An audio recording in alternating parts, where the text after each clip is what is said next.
Dios te bendiga en esta hora, hermano, hermana, amigo, amiga, que estás viendo este video o escuchando este audio en este momento en el cual Dios nos permite una vez más poder estar compartiendo su palabra como los domingos lo vienen haciendo los siervos. Tenemos el privilegio de poder estar trayendo estos mensajes, escuchando, gloria a Dios, la palabra que Dios guía por boca de sus siervos, que son de tanto beneficio para nuestra vida, ¿verdad? Y hoy que tengo la oportunidad de ser yo quien te comparte en esta hora, te saludo con la paz del Señor, a todos mis hermanos que están en la República Argentina, también allí en el Paraguay, los hermanos que están viendo y en todo lugar donde puedan estar sintonizando este canal y viendo estos videos. Dios te bendiga y el Señor sea trayendo a tu corazón fortaleza, esperanza, ánimo para seguir adelante.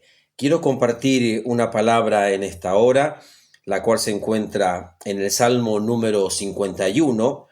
Vamos a tomar lectura algunos versículos.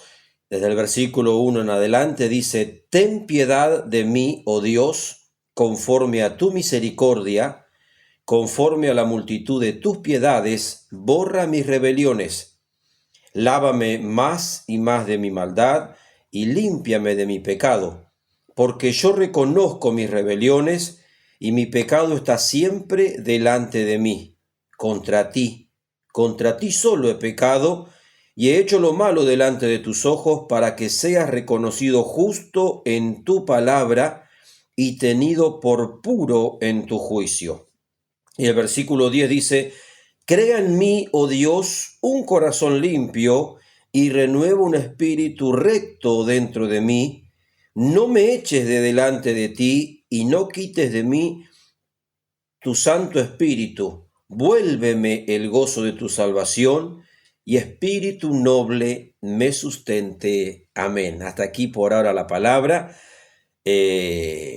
Gracias a Dios, hermanos, por esta palabra en la cual todos nos recordamos, ¿verdad?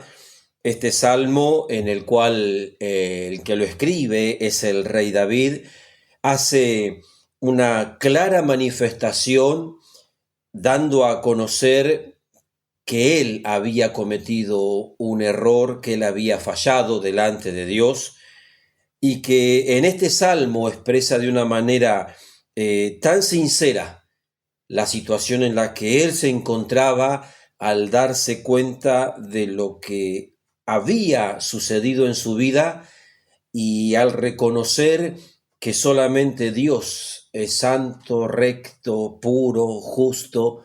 Hermanos, y si nosotros miramos un poquito en la palabra, la historia y la vida de David como este rey que fue tan especial para Israel y tan importante su genealogía a partir de cuando él comenzó a reinar y cuando Dios habla dando testimonio acerca de lo que David era para él.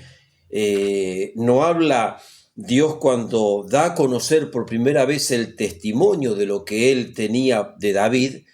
Él no dice que vio un joven valiente, no que vio un joven que era intrépido, que no tenía miedo, que era fuerte, que era inteligente, sino que cuando hace mención de David, cuando Dios le habla al profeta Samuel, le dice que había encontrado a alguien que su corazón era como el corazón de Dios, como Dios quería. He hallado a uno que su corazón es conforme al mío. Hermanos, y cuando miramos la vida y el progreso del crecimiento en la vida de David, usted va a encontrar, por ejemplo, en el libro de Primera de Samuel, en el capítulo 17, capítulo 16, perdón, cuando habla de que David es ungido como rey. La Biblia hace referencia de que en el momento que el profeta Samuel toma aquella redoma de aceite y la derrama sobre su cabeza y lo unge como rey sobre todo Israel, la Biblia dice de que a partir de ese momento el Espíritu de Jehová vino sobre David y estaba allí con él. Y luego nosotros sabemos, la mayoría, ¿verdad? Si no, siempre me gusta dejar las referencias para que usted pueda leerlo y siempre lo animo a que lo haga como para que también usted crezca en la palabra, aprenda. Usted encuentra a partir de este capítulo de Samuel en adelante, capítulo 16 de Primera de Samuel, en adelante la historia de David y todo aquello que él tuvo que enfrentar para lograr avanzar, para lograr mantenerse con vida. Fue un hombre perseguido, fue un hombre al cual cuando Dios empezó a mostrar la unción que había depositado sobre él, produjo de que empiece a sentir el rey Saúl celos por él, empezó a ser perseguido, y de esa manera David va viviendo su vida, escapando de la muerte, escondiéndose de una o de otra manera, continuamente encomendándose en la mano de Dios, pero siempre sabiendo de que Dios estaba a su lado. Usted va a encontrar en los salmos, por ejemplo, que hay muchos salmos en los que David los escribe haciendo referencia a momentos en los cuales él se sintió perseguido, cuando lo estaban cercando para atraparlo, y él escribe siempre esos salmos y siempre destacando de que Dios estaba a su lado y que Dios no lo había abandonado. Por eso cuando uno mira este Salmo 51 acerca de lo que él manifiesta cuando es descubierto de su pecado, usted va a encontrar que David, estando ya como rey, había él sido constituido rey, ya Saúl había muerto, habían pasado unos años. La Biblia habla en el libro de Samuel, en el libro de Segunda de Samuel, narra cuando David logra comenzar ya y se establece como rey de toda la nación de Israel. Y en un momento David, estando ya en su palacio, estando ya en el reino, él determina traer el arca del testimonio a un lugar especial que él había determinado. Y la Biblia nos muestra de que Dios le permite a él hacer esto cuando, si usted mira la palabra de Dios en el libro de Éxodo, cuando Dios manda a edificar el tabernáculo, en ese momento Dios le muestra a Moisés cómo tenía que hacerse el tabernáculo, cómo debían ser cada uno del mobiliario que iba a tener, y en especial dentro del tabernáculo estaba el arca del testimonio, y era el mueble más importante, era el arca en el cual estaba una urna con maná, estaba la vara de Aarón, estaban las tablas de la ley, y donde Dios a través de la tapa del propiciatorio hablaba, dice la palabra, con el sacerdote. Bueno, David en un momento él determina traer el arca del testimonio a una tienda que él le había edificado. Y cuando él pone esto en su corazón, la Biblia cuenta que de entrada tomó una decisión que luego no le salió bien de la manera en la que iban a trasladar esa arca, pero cuando él recapacita y se da cuenta de que el arca tenía que ser llevada por los sacerdotes, él organiza de la manera en la que esa arca iba a ser llevada a esa tienda que él había preparado en Jerusalén, para que él deseaba de que la presencia de Dios estuviera cerca de donde él estaba. Y usted mira la palabra y Dios le concede a David que él haga de esta manera. La Biblia nos muestra de que el tabernáculo estaba en un lugar llamado Silo, allí en Josué, cuando él entra con el pueblo a la tierra prometida, dice de que en ese lugar pusieron el tabernáculo que Moisés había levantado en el desierto, pero David se llevó el arca de una manera permitida por Dios a un lugar especial donde él le había determinado. Y luego de que David pone el arca en ese lugar y él mora en su casa y tenía el arca en esa tienda que él había hecho, me imagino que con tanto cariño y de una manera tan detallada para que la misma gloria de Dios estuviese cerca de donde él estaba.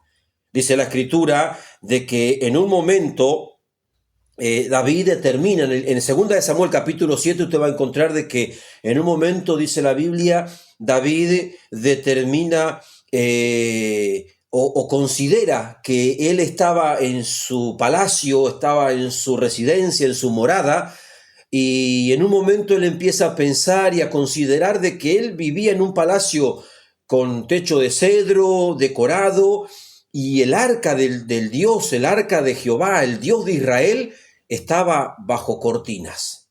Y entonces él manda a llamar al profeta Natán y le dice que él tenía deseo en su corazón de edificarle una casa a Jehová.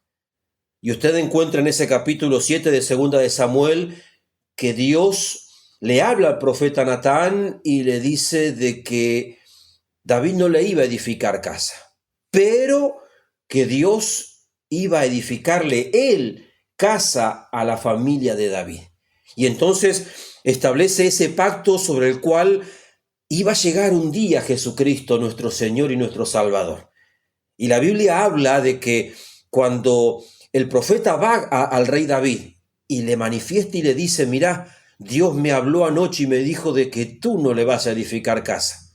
Pero Dios te dice de esta manera, Él te va a edificar casa a ti. Y entonces le da esa señal, a lo cual el rey cuando escucha eso se siente que él no merecía. Dice, Señor, ¿qué es mi casa y la casa de mi padre para que tú tengas a bien de dar una palabra que a futuro está diciendo que mi familia, mi descendencia hará esto, esto y esto? Pero ese era el plan de Dios. Ese era el propósito de Dios para con este rey, para con este varón en el cual Dios había encontrado que este hombre tenía ese corazón conforme al propósito de Dios, conforme a la voluntad de Dios.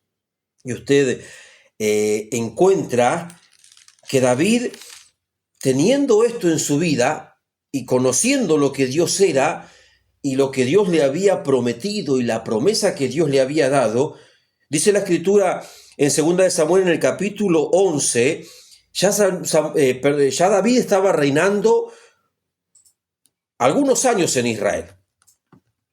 Y en un momento, mientras él había enviado a Joab, al general, con todo el ejército de Israel, a combatir y a seguir peleando las batallas contra las naciones que acechaban a Israel o que trataban muchas veces de invadirlos, dice la Escritura, usted encuentra, 2 de Samuel narra lo que se conoce como ese gran pecado o ese grave error que el rey David comete. Usted va a encontrar en todo el capítulo 11 de 2 de Samuel, la narración empieza diciendo acerca de que en el tiempo donde los reyes suelen ir a la guerra, David había enviado a Joab, había enviado a Israel, y mientras ellos estaban combatiendo, dice de que David se quedó en su palacio. Y una tarde se levantó y creo que todos conocemos, ¿verdad? Él estaba paseándose allí en su casa, en su residencia, y de repente observa a una mujer que se estaba bañando y manda a preguntar por ella, y luego que se entera quién era y de quién era esposa, dice de que la manda a traer y duerme con ella. Comete un acto de adulterio, porque esta mujer era casada. Él como rey podía tener esposas, podía tener varias esposas, pero él no podía tomar la esposa de su prójimo, no podía tomar la mujer de su prójimo. Y usted conoce la historia de que el rey David, cuando él, luego de este acto, dice la Biblia de que la mujer se va a su casa, pero ella luego le manda a informar de que estaba esperando un bebé, estaba embarazada, y entonces David comienza a idear un plan como para tratar de tapar sus huellas, de cubrir su culpa.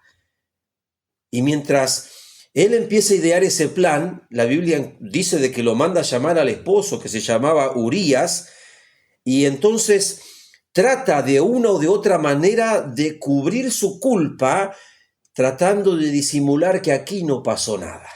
Y entonces, viendo de que él no pudo lograr su objetivo inicial, que era que Urías hiciera cargo de esa criatura que venía en camino, la Biblia todos conocemos de que él manda por medio de Urías una carta a Joab, donde le habla y le dice de que a Urías lo ponga en la parte más peligrosa de la batalla y lo dejen solo para que Urías termine muriendo.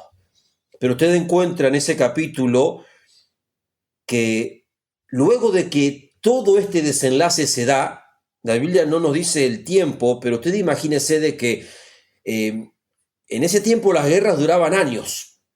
Las naciones por lo general iban y sitiaban un país y podían estar 2, 3 años rodeándolo al punto tal de debilitarlo, y de esa manera impedían de que ese país que estaba sometido por el pueblo que lo invadía no pudiesen tener cosechas y toda la comida. Cuando la comida se terminaba, entonces recién ahí se debilitaban y ellos podían tomar esas ciudades.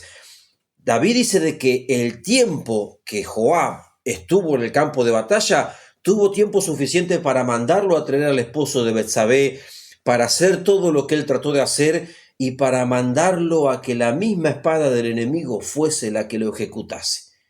Pero dice la Escritura en 2 de Samuel capítulo 11, versículo 27, dice: y pasado el luto que tuvo Betsabé por la muerte de su esposo, envió David y la trajo a su casa, y ella fue su mujer y le dio a luz un hijo. Pero preste atención, mas esto que David había hecho fue desagradable ante los ojos de Jehová.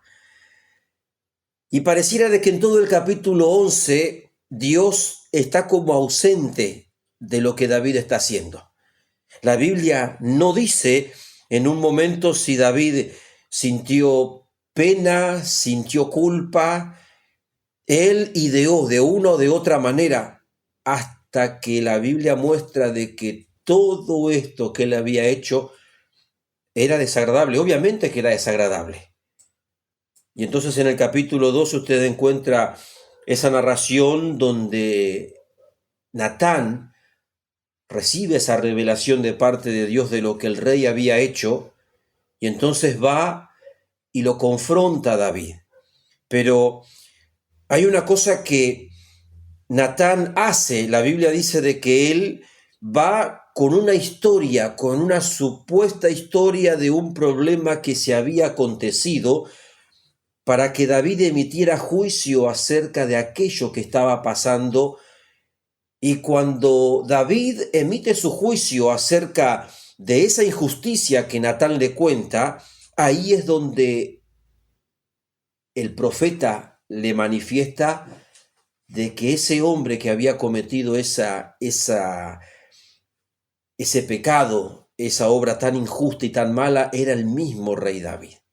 Y entonces cuando David es descubierto de su pecado, ahí es donde él se humilla y se reconoce y le pide a Dios. Y entonces ahí es donde este salmo que hemos tomado lectura, el Salmo 51, donde David comienza a manifestar, él no oculta su pecado.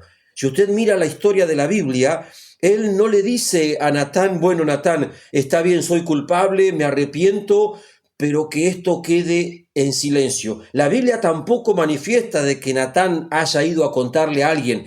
Sí queda registrado, y es el mismo rey David el que se encarga de que esto quede y salga a la luz, como diciendo: yo no voy a ocultar nada de lo que hay en mi corazón, de lo que hay en mi vida, porque yo tengo a Dios en mí. Y cuando él narra este salmo, en un momento él le dice: Señor, no quites de mí tu Santo Espíritu.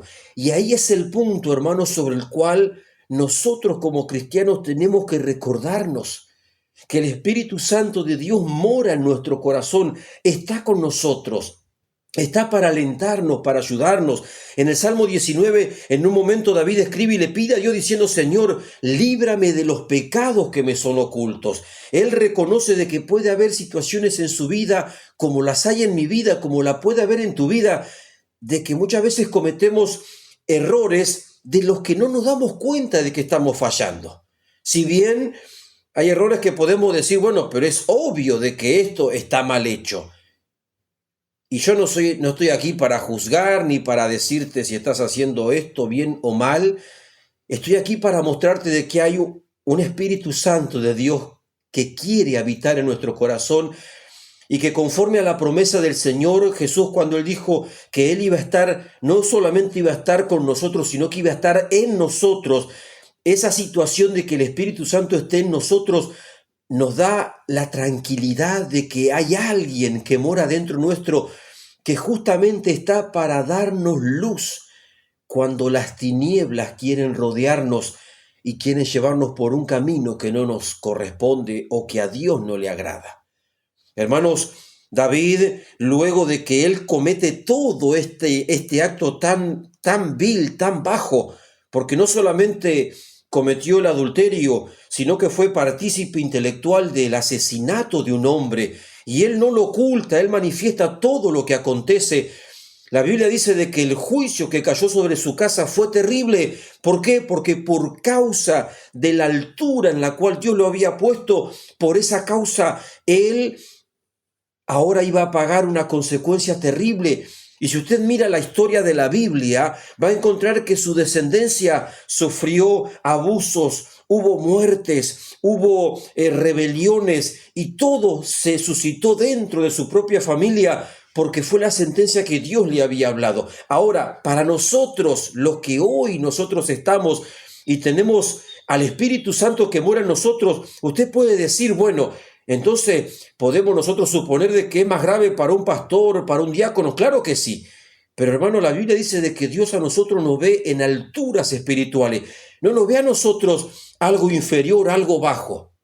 La Biblia habla, el apóstol Pedro escribe diciendo que Dios nos constituyó a nosotros pueblo santo, pueblo adquirido, nación santa, escogida por Dios. Nos mandó a llamar como real sacerdocio.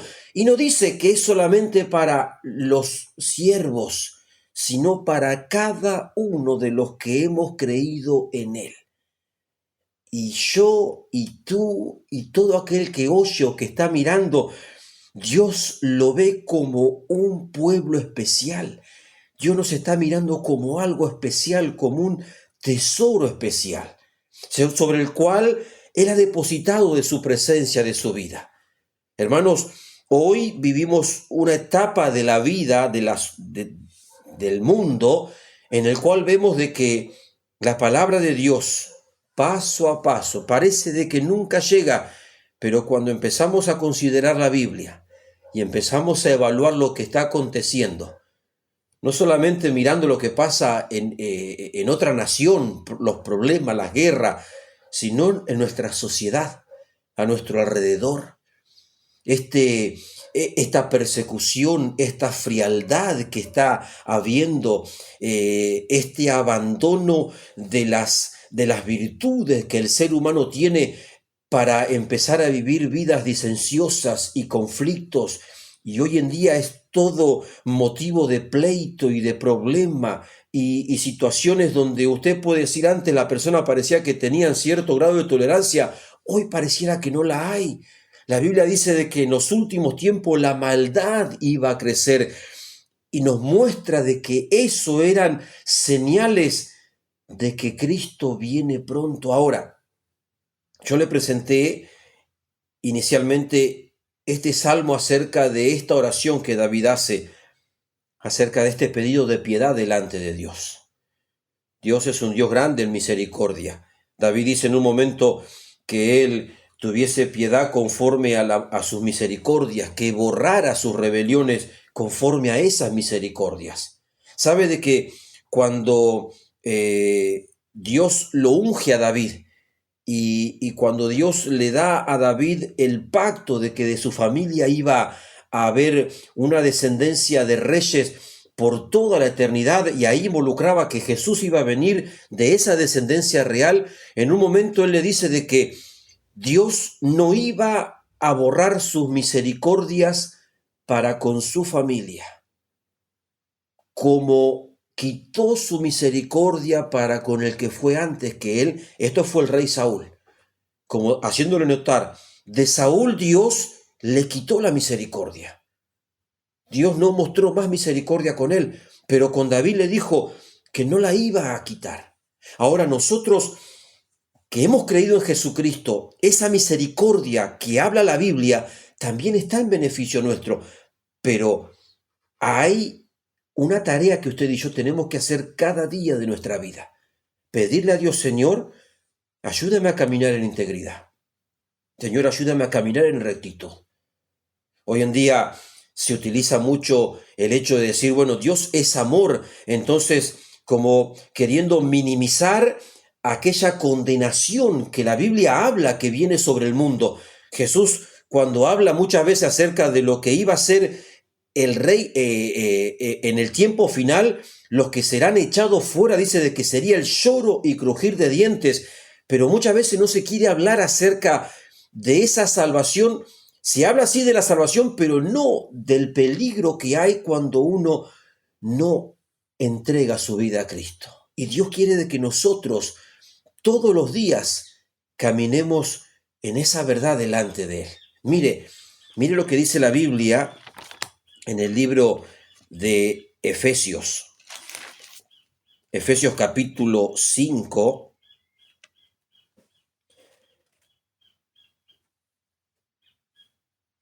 Viene hablando el apóstol Pablo a la iglesia y en un momento dice, desde el versículo 1 dice, sed pues imitadores de Dios como hijos amados y andad en amor, como también Cristo nos amó y se entregó a sí mismo por nosotros, ofrenda y sacrificio a Dios en olor fragante. La Biblia nos está diciendo cómo nosotros tenemos que andar, imitando a Dios, imitadores de Dios como hijos amados y andando en amor como Cristo nos amó, en ofrenda y sacrificio. Y luego continúa diciendo, capítulo 3, es como una advertencia, dice, pero fornicación y toda inmundicia o avaricia, ni aun se nombre entre vosotros como conviene a santos. ¿Sabe de que la palabra santo significa apartado para? Nosotros somos santos para Dios, somos apartados para Dios. Y sigue diciendo, versículo 4, ni palabras deshonestas, ni necedades, ni truanerías, que no convienen, sino antes bien acciones de gracia. Porque sabéis esto, que ningún fornicario o inmundo o avaro, que es idólatra, tiene herencia en el reino de Cristo y de Dios. Nadie os engañe con palabras vanas, porque por estas cosas viene la ira de Dios sobre los hijos de desobediencia. Hermano, las palabras vanas son las palabras suaves, las palabras que, pero ese suponer de que ya Dios dejó de ser tan santo como la Biblia lo muestra. Y la Biblia dice de que Dios es el mismo ayer, hoy y siempre. Hebreos habla acerca de esto. Que sí que Dios no ha cambiado. Ese mismo Dios que cuando vio y hemos leído todo lo que David hizo y en un momento dice, pero esto fue desagradable delante de Dios. Hoy, cuando nosotros caminamos de una forma equívoca, también es desagradable delante de Dios. Hermano, no podemos sobre esta palabra poner una venda o agarrar un marcador y tachar estos versículos como para que no nos afecte o no nos moleste ver que Dios sigue demandando de nosotros esa santidad. No lo podemos hacer. O sea, quizá usted puede pensar, bueno, ¿por qué no? Bueno, si usted quiere ser salvo o si usted quiere caminar en victoria, cuando el rey David habló acerca de que él había sido descubierto, él le dice, Señor, borra mis rebeliones, no me quite tu Santo Espíritu.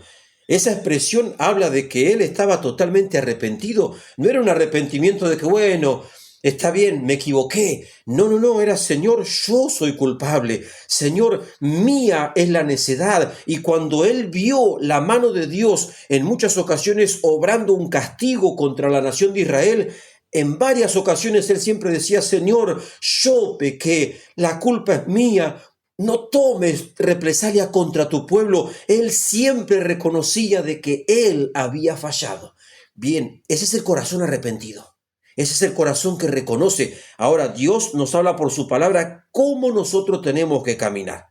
Y sigue diciendo, vamos a leer versículo 11 de Efesios 5, dice, no participéis de las obras infructuosas de las tinieblas, sino más bien reprendedlas. porque vergonzoso es aún hablar de lo que ellos hacen en secreto. Mas todas las cosas, cuando son expuestas en evidencia por la luz, son hechas manifiestas, porque la luz es la que manifiesta todo. Por lo cual dice: despiértate tú que duermes, y levántate de los muertos, y te alumbrará Cristo. Mirad pues con diligencia cómo andéis, no como necios, sino como sabios, aprovechando bien el tiempo, porque los días son malos.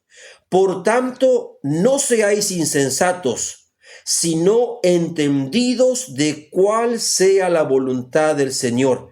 Y presta atención a este otro versículo: no os embriaguéis con vino, en lo cual hay disolución.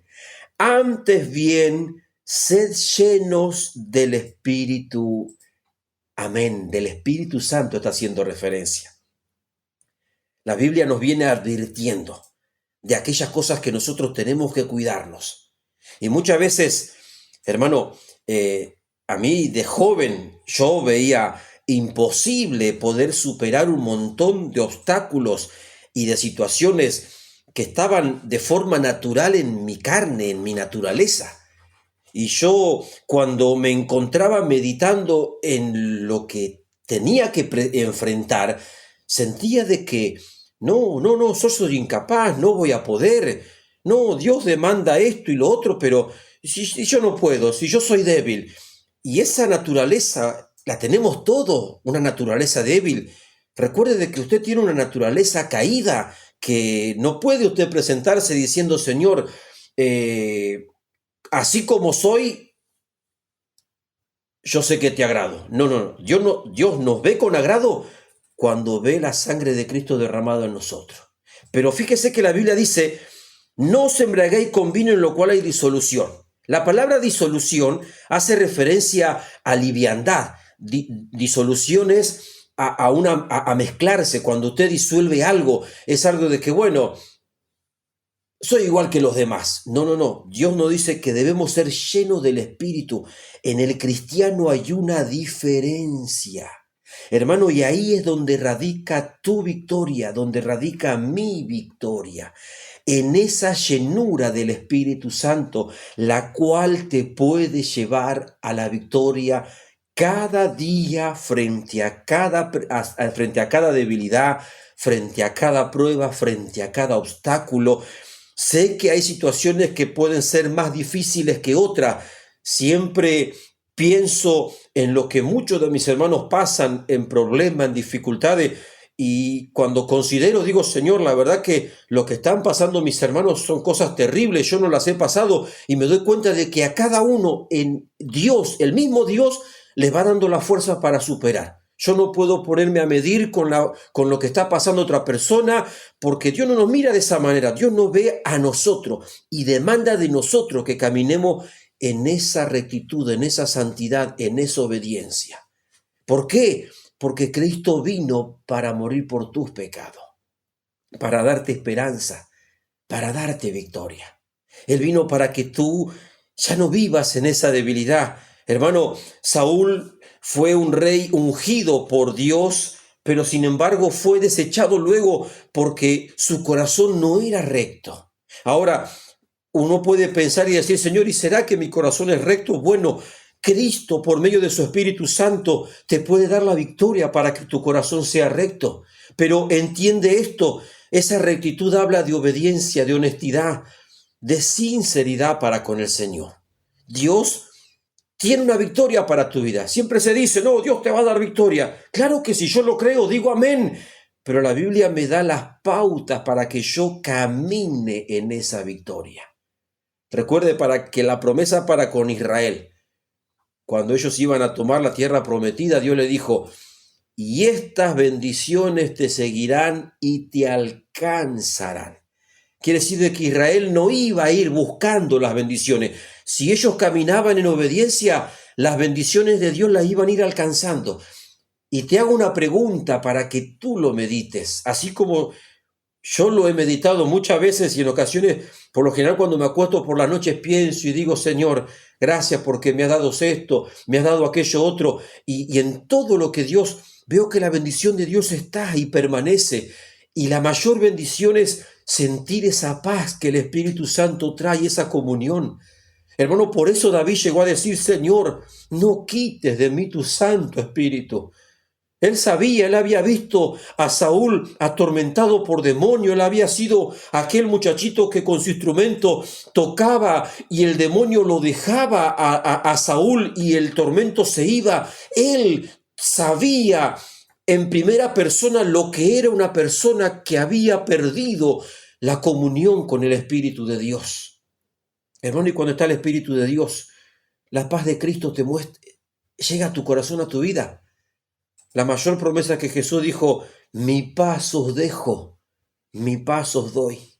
Y yo creo de que eso es todo lo que el mundo busca, lo que el ser humano busca, paz. Porque paz es sinónimo de felicidad. Si tú estás en paz, estás feliz. Tengas poco, tengas mucho. El apóstol Pablo llegó a decir, todo lo puedo en Cristo. Claro, él tenía esa paz, él tenía a Cristo y toda su situación que se presentara, él tenía a Cristo. Entonces, en la bendición como en la necesidad, en la abundancia como en la escasez, Cristo le daba siempre de esa paz por medio de su presencia en la persona de su Espíritu Santo.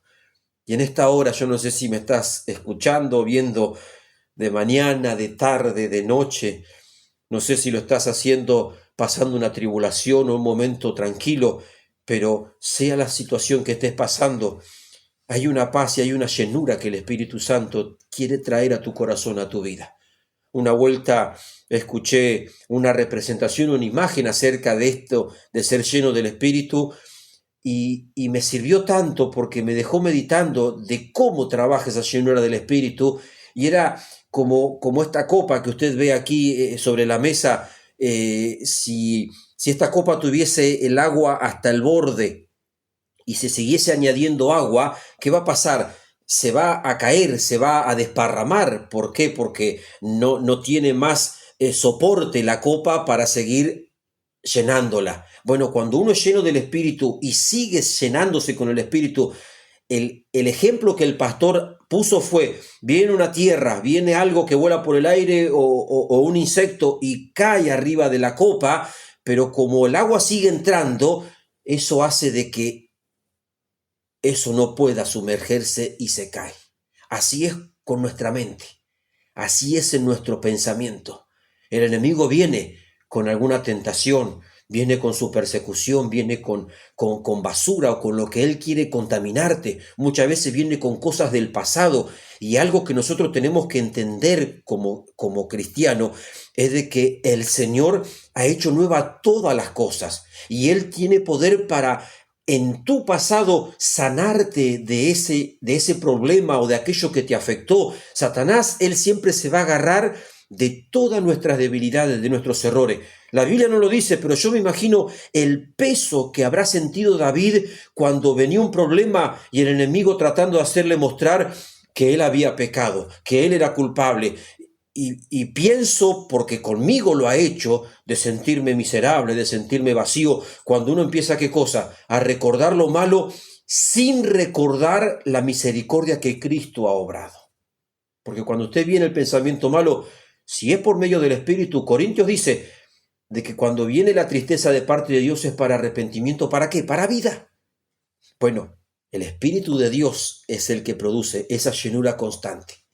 Y cuando el enemigo quiere meter alguna de sus mentiras, usted, como está lleno del Espíritu, por eso, como dice la Biblia, no es insensato, sino que es entendido de cuál es la voluntad del Señor. Viene el pensamiento, viene la tentación. No sé si quizá como David, si David en ese momento se hubiese dado cuenta, no, esa mujer no es mi esposa, yo no la puedo mirar. Y por ahí viene el enemigo y usted, Señor, no, tu palabra, ¿qué dice? Señor, tu palabra dice de que yo no debo hacer esto, de que quien hace eso es el Espíritu Santo, conmigo lo hace, y lo hace, hermano, y lo hace, y yo le doy gracias a Dios, y a veces me doy cuenta de que en mi propia naturaleza quiere haber cierta resistencia. Y digo, ¿por qué, Señor, pareciera que me resisto? Porque esa es la carne, esa es mi carne.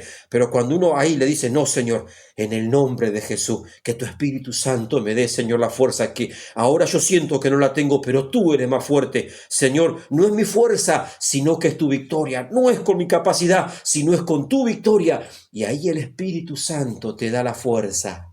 Hermano, hermana, amiga, amigo, yo no sé lo que estés pasando, pero yo sé que este Espíritu tiene poder. Yo sé que este Espíritu Santo hace milagros y saca fuerza de donde tú no tienes. Y tú dices, Señor, no sé cómo voy a pasarlo, pero llega a su presencia y trae a tu corazón esa paz, ese regocijo y ese descanso que tanto necesita. En esta hora, este era el mensaje, el breve mensaje que quería compartirte, y animándote y alentándote de que seas sincero con el Señor. Hermano, Él lo sabe todo. En un momento, el mismo David escribe diciendo, Señor, en el Salmo 139, él dice, Señor, lo mismo te son la luz que las tinieblas. Dios lo sabe todo. Él conoce hasta los pensamientos que nosotros tenemos. Si estás pasando por pensamientos de turbación, de dificultad, Dios los está conociendo. Manifiéstaselo a Él, pero pídele, Señor, lléname de tu Espíritu Santo. Ora, y si no tienes la promesa, Señor, tú prometiste de que esto sería una señal para los que han creído en ti. Y abrázate de esa promesa porque es una palabra que Jesús mismo dejó para nuestra victoria. Dios te bendiga, amigo, amiga, hermano, hermana, que me estás mirando en esta hora. Quiero hacer una oración ya para entregar este mensaje y saludarte con la paz del Señor para que sigas caminando en victoria. Ánimo, esfuérzate, sigue adelante, porque hay una recompensa para nosotros. Hago una oración y ya me despido con la paz del Señor. Señor, en el nombre de Jesús te doy gracias en esta hora por haberme dado la oportunidad, Señor, y el privilegio de compartir tu palabra, Señor. Dios mío, tu palabra son espíritu y son vida, oh Dios. Señor, he tratado de hablar lo que tu palabra dice, Señor, conforme a lo que tú nos has dejado a través de ella para nuestra victoria. Mira en esta hora, Señor, a través de esta oración, Señor, a la distancia, en el momento, Señor mío, que se esté viendo el hombre, la mujer, el hermano, la hermana, Señor, tú estás conociendo su necesidad. Yo te pido que en el nombre de Jesucristo de Nazaret, Señor, por medio de tu Espíritu Santo, sea fortaleciendo, sea llevando a la reflexión, seas iluminando el corazón, la mente de tus hijos, Señor, para que puedan darse cuenta de esa situación que están atravesando y puedan encontrar la luz a través de tu presencia y a través de tu palabra para que puedan tener victoria, Señor. Gracias te doy porque yo sé que esta palabra es para nuestra vida y para nuestra paz, Señor. Te pido que bendigas para la gloria de tu nombre, en el nombre de Jesucristo. Amén y amén.